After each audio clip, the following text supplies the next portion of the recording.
구독과 좋아요는 사랑입니다. 여러분 반갑습니다. 서목사의 말씀 창고의 서목사입니다. 오늘도 시청해 주셔서 감사합니다. 오늘은 고린도후서 8장 16절에서 24절 말씀입니다. 오늘 말씀은 바울이 헌금을 다루는 사람들에 대한 이야기를 하고 있습니다. 여러분, 헌금을 드리는 것은 매우 중요하고 또한 은혜로운 일입니다. 하나님의 은혜에 반응해서 헌금을 드리는 것이고, 또한 그 헌금은 단순한 돈의 문제가 아니라 마음의 문제임을 바울은 이야기하였습니다. 그러나 마음의 문제이고 은혜의 문제이지만 그것을 다루는 데는 또한 하나님의 지혜와 함께, 하나님의 은혜와 함께 그것을 다루는 사람들이 신뢰받을 만한 사람이어야 함을 이야기하고 있습니다.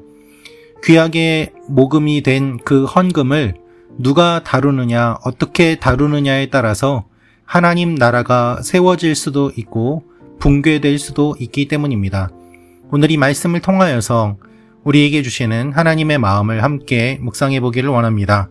16절부터 말씀입니다.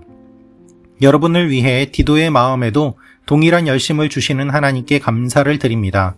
디도는 우리의 요청을 받아들였을 뿐 아니라 더욱 열심을 내고 자진해 여러분에게로 갔습니다. 또 그와 함께 한 형제를 보냈는데 그는 복음 전하는 일에 모든 교회로부터 칭찬을 받는 사람입니다. 여러분, 오늘 말씀을 보면 디도가 등장합니다. 바울은 헌금에 대한 이야기를 하면서 계속해서 헌금뿐만 아니라 디도에 대한 이야기를 하고 있습니다. 고린도후서를 보면 디도가 많이 등장하는 것을 알 수 있습니다.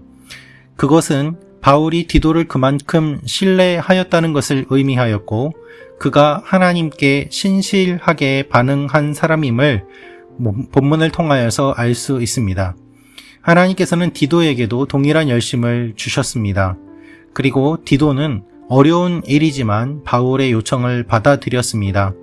고린도를 방문하는 것이 쉬운 일이 아니었음에도 불구하고 디도는 열심을 내고 자진해서 간 것입니다. 여러분, 바울은 고린도 교회 성도들에게 공격을 받았습니다. 그런데 바울이 보낸 사람이라고 한다면 고린도 교회 성도들이 그 사람을 환영하고 따뜻하게 맞이하였겠습니까? 그렇지 않았을 것입니다. 오해를 받을 수 있고 곤란한 일을 겪을 수도 있었습니다. 그래서 바울은 조심스럽게 이야기를 하였고 디도는 기쁘게 그것을 받아들였던 것입니다. 또한 디도 한 사람이 아니라 오늘 말씀을 보면 몇몇 사람이 함께 갔음을 알 수 있습니다. 18절에 기록되어 있는 것처럼 한 형제를 또한 보냈는데 그는 어떤 사람인가? 복음 전하는 일에 모든 교회로부터 칭찬을 받는 사람이었습니다. 한 교회 몇몇 사람들에게만 칭찬을 받는 것이 아니라 모든 교회로부터 칭찬을 받는 신뢰할 만한 사람임을 알 수 있습니다. 또한 여러 교회에 임명을 받은 사람입니다. 바울이 디도 한 사람을 보낸 것이 아니라 이렇게 팀으로 보낸 이유는 무엇입니까? 그것은 거액의 헌금을 다루었기 때문입니다. 19절부터 말씀입니다. 더구나 그는 동일한 주의 영광과 우리의 선한 뜻을 나타내기 위해 여러 교회에 임명을 받고 우리와 함께 다니면서 우리가 행하는 이 은혜로운 일을 돕는 사람입니다. 우리는 이 거액의 헌금을 맡아 봉사하는 일에 아무에게도 비난을 받지 않으려고 조심합니다. 고린도 교회가 연보를 준비하였다고 하더라도 그 금액을 들고 멀리 이동하는 것은 쉬운 일이 아니었습니다. 따라서 디도가 아무리 신뢰할 만한 사람이라고 하더라도 한 사람을 보내는 것이 아니라 팀으로 보내는 것이 필요하였습니다. 그것이 그 사람을 지켜주는 일이기도 하였기 때문입니다. 혼자서 거액의 금액을 감당하면 사탄이 그의 마음속에 유혹을 불러일으키고 그가 넘어질 수도 있는 상황이었습니다. 바울은 지혜롭게 모든 일들을 감당합니다. 그래서 하나님 앞에서 뿐만 아니라 사람들 앞에서도 옳게 행하려고 이와 같이 팀으로 모든 일들을 감당하는 것을 볼 수 있습니다. 22절을 보면 또 한 사람을 보낸 것을 알 수 있습니다. 22절입니다. 우리는 그들과 함께 또 한 형제를 보냈습니다. 우리는 그가 모든 일에 열심을 내는 것을 확인했습니다.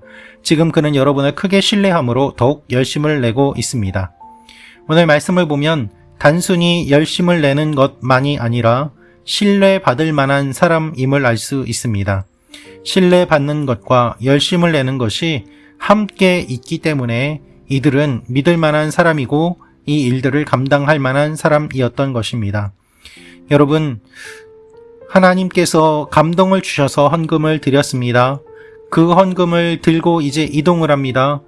그리고 그 헌금을 조심스럽게 사용해야 합니다. 연보에 참여하는 것은 하나님의 은혜에 참여하는 일이지만 자칫 넘어지거나 문제가 발생할 가능성이 매우 높았기 때문에 바울은 끝까지 지혜롭게 이 일들을 감당하고 있습니다. 여러분, 교회에서 재정을 관리할 때 혼자 관리해서는 안 됩니다. 함께 팀을 이루고 공동체가 그 전체를 돌아보면서 도와주는 일들이 필요합니다. 물론 신뢰할 만한 사람이 그것을 감당해야 합니다. 또한 모든 사람에게 다 오픈해야 된다는 것을 말하는 것도 아닙니다. 성경의 원리는 무엇인가 하면 열심을 내고 신뢰할 만한 사람, 그리고 모든 사람들에게, 교회들에게 인정받는 사람, 그 사람을 세울 때에 문제의 위험성을 최소화할 수 있다는 것을 이야기하고 있는 것입니다. 바울은 복음을 전하였지만 그가 헌금을 관리하지는 않았습니다. 바울은 복음을 전하였을 뿐이고 헌금을 관리하는 사람들은 따로 있었습니다. 오늘 이 말씀을 통하여서 하나님께서는 우리에게 하나님이 주신 것들을 지혜롭게 관리해야 됨을 말씀하고 있습니다. 헌금을 사람들이 드리지 않는 이유는 무엇입니까? 헌금을 드리지만 이 헌금이 어디에 사용되는지 모르겠다. 또한 헌금이 제대로 사용되는지 확인할 수 없다. 헌금을 잘못 사용하고 있다. 헌금을 관리하는 사람을 믿을 수 없다. 이와 같은 이야기들이 많이 들려오기 때문 아니겠습니까? 하나님 앞에서 신실하게 모든 일들을 선함으로 감당하고 열심으로 감당하는 것, 그것이 주님의 교회가 든든히 세워지는 일입니다. 은혜로 시작했다고 모든 것을 은혜라는 말로 적당히 넘어가서는 안 됩니다. 은혜로 시작된 일은 철저하게 관리해야 되고 그렇게 할 때에 하나님의 영광이 계속해서 나타나기 때문입니다. 말씀 찾고 가족 여러분 모두에게도 이와 같은 일들이 일어나기를 원합니다. 하나님이 우리에게 은혜를 주셨습니다. 은혜라고 그냥 넘어가는 것이 아니라 받은 은혜를 기억하며 우리가 해야 될 최선을 다할 때 하나님께서는 우리를 통하여 많은 일들을 이루어 가실 것입니다. 말씀 찾고 가족 여러분 한 분 한 분의 삶에 여러분이 섬기시는 교회에 이와 같은 일들이 일어나시기를 기도합니다. 기도하겠습니다. 살아계신 아버지 하나님, 저희가 오늘 말씀을 통하여서 영적인 원리를 다시 한번 확인합니다. 혼자 사역하지 않게 하시고 특별히 헌금을 관리할 때에 신뢰할 만한 사람들이 하나님께서 주신 귀한 은혜를 잘 관리할 수 있도록, 또한 팀으로 관리할 수 있도록 각각의 교회들에게 은혜를 더하여 주시고 우리의 삶에 은혜를 더하여 주시옵소서.